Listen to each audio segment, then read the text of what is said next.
Hi everyone, I'm Elisha Krause, and you are watching the Washington Examiner Newsmaker series, where today I'm excited to be joined by the CEO and co-founder of the much talked about social media app Parler, John MATZE.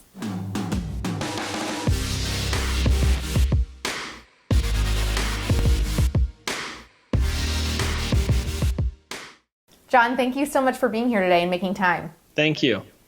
So this week you've been in the news quite a bit, you and your app that's a creation of yours and a friend of yours that started in 2018. And when your app first started, I think there was a lot of buzz about it. And then people are always wondering, how is it going to compete with the big guys? And also this week, the New York Times said that actually since the election, you guys have seen an influx of millions of new users. Is that true? Yes, and we use the term accounts at Parler because I like to call Facebook and Twitter, they have people that are addicted and they're using them for their data. So they have users. We have people and they're part of a community, and we have seen an amazing surge in downloads and new accounts from what was about 4.5 million only 1 week ago to now over 10 million accounts now on the platform, most of which have been active in the last 90 days.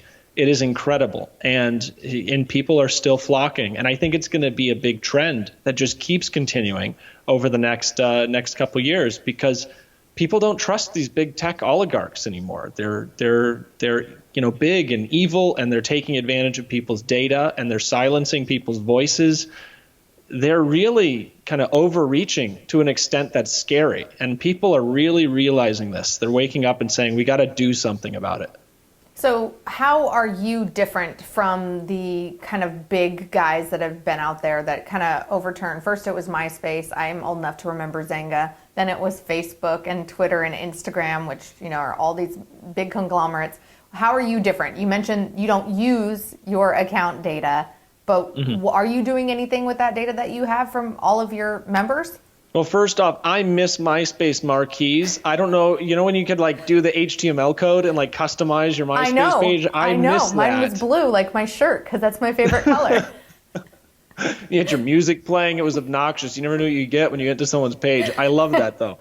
But no, so what we do and what really sets us apart is that we are hands-off. And so the whole idea is that we respect the First Amendment. We respect what people want to say, what they want to do, and we respect that their data is theirs. So when people come on and they say they want to have a conversation, we're not sitting there listening in. I can totally picture Mark Zuckerberg sitting on his booster seat with a cup to the wall, listening in, hey, what are these people talking about so I can get them the correct ads? So we don't do any of that. We don't collect the data. Any kind of advertising we do is based off of, who you follow. And then, if the person you're following wants to profit off of their page, they can advertise out to their audience.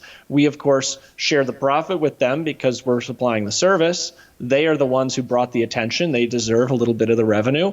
And so they can advertise. And if you don't like that person's advertising to you, unfollow them. So it's perfect. So everybody controls their environment. We don't sell or share any personal data at all. Okay, so that was actually something that when I asked my fans in the Washington Examiner audience about what they would want to ask you, there are some people that said, oh, I went to become a member, but then there was this part of the disclosure agreement that kind of freaked me out a little bit about how you guys could share data if you deemed something, I think what it was objectionable. And as we've seen with the major tech companies, Jack Dorsey deemed the New York Post Hunter Biden story objectionable, and that's why they didn't post it. So who's making the decision of what is and is not objectionable at Parler? Well, we don't share any of that with companies or third parties, at least if we have to use a third party. So, for example, verifying your phone number, we send that through a third party who delivers the text message. That, of course, goes to your phone company, which is a third party, and that goes to your phone. But in that case, there's no data retention. They don't get to keep any of that. They are contractually obligated to forget that they even had that number. Now, on the other hand, what you're talking about is this objectionable content clause. That is if somebody's breaking the law and the FBI comes to us and says, hey, what is this person doing? They broke the law. Here's a subpoena. It's validated in court. Our lawyers looked at it, said this is a legal thing. We'll cooperate because that's the law.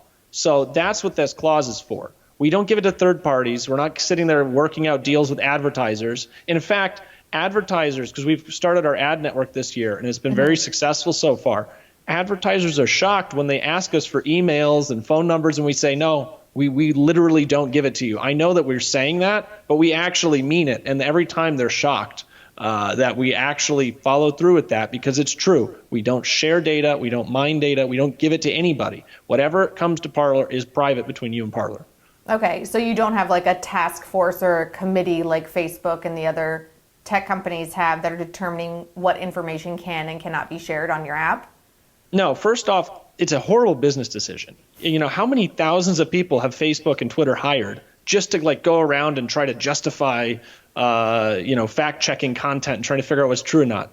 It's a horrible business decision. That's so much money wasted. Second, there's no real reason to do it. You're supposed to be a town square. And I'm sure you're familiar with Section 230. I don't know if your audience is, but it's a clause that basically says that if you're a tech company and you're providing a platform, if you are neutral and you're supplying a service, you are not liable for any lawsuits for what people are saying on your platform.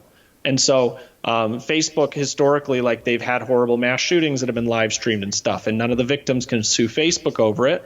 Or that you might have somebody slandering somebody else on Facebook. Facebook can't get sued over that. However, all of these things, according to the law, basically require you to be neutral. And so we are literally neutral. We're following the law to a T. We're a model for what that is.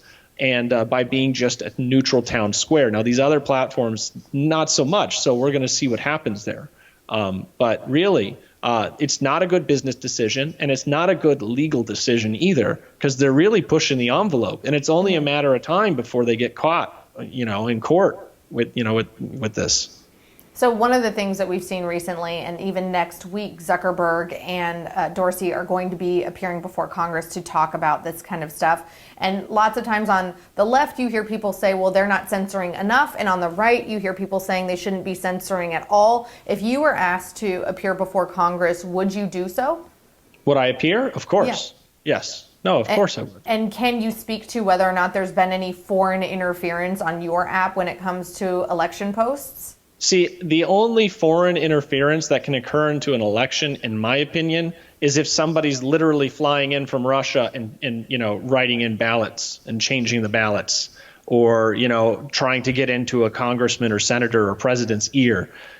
Somebody putting information out on the web, like it's not election interference, in my opinion. Otherwise, you'd have every, British pundit who talks about the election would be considered election interference from a foreign country. Every, Australian, every European in general. So why isn't that looked at in the same light as a Chinese individual or, a Russian individual? A lot of times these accusations come from people who talk about how they're fighting against xenophobia, but it's extremely xenophobic of them to say, how dare these Russians talk about U.S. politics. So if anybody wants to say anything online, fine. Just expect that the community will have a discussion about it, determine whether it's true or false.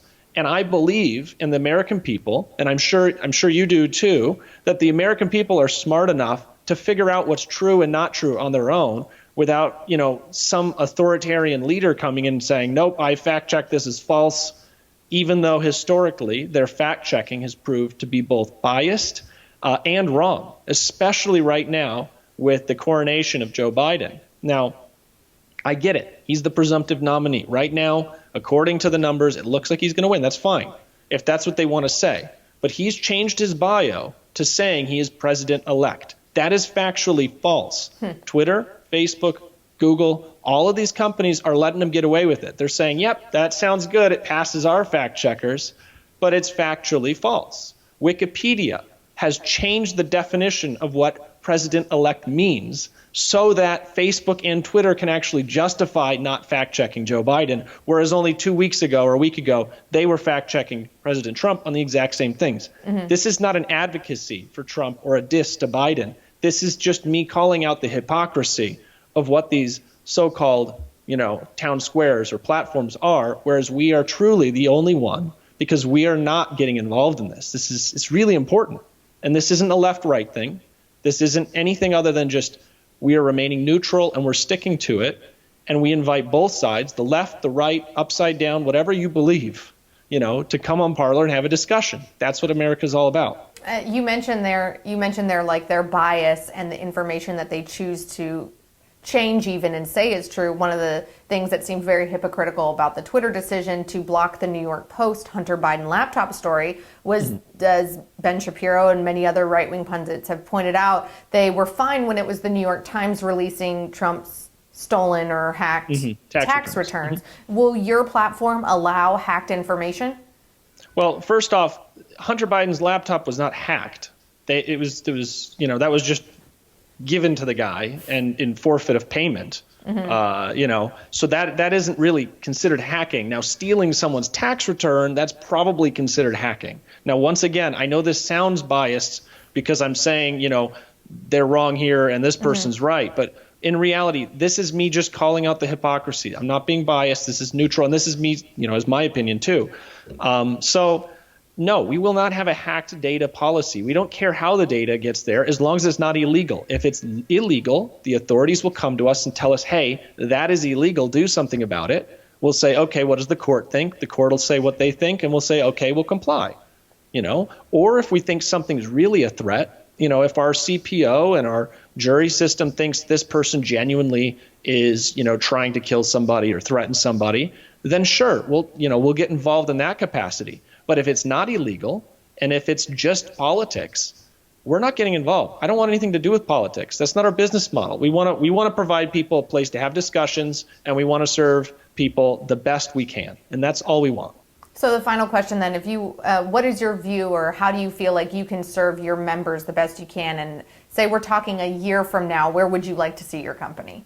Well, a year from now, I think we will have knocked Twitter to be second place to us. A year from now. And I know that sounds probably crazy today. When I said that 2 years ago, I sounded like a lunatic when it was me, Jared, and like a couple of my buddies, and we're in the back of an old warehouse in Vegas saying we're going to do this. So it was crazier back then. It's still crazy to say now, but it's going to happen. We have the momentum, and now they've given us an inch, and we're going to take a full mile. Because now we've got the capital behind us, we've got the attention behind us, and we're going to be able to build something so great that they're just going to be yesterday's like old newspaper. All right. Well, John, thank you so much for being with us today, and good luck making the legacy kind of media companies old newspapers. Thank you. Thank you very much.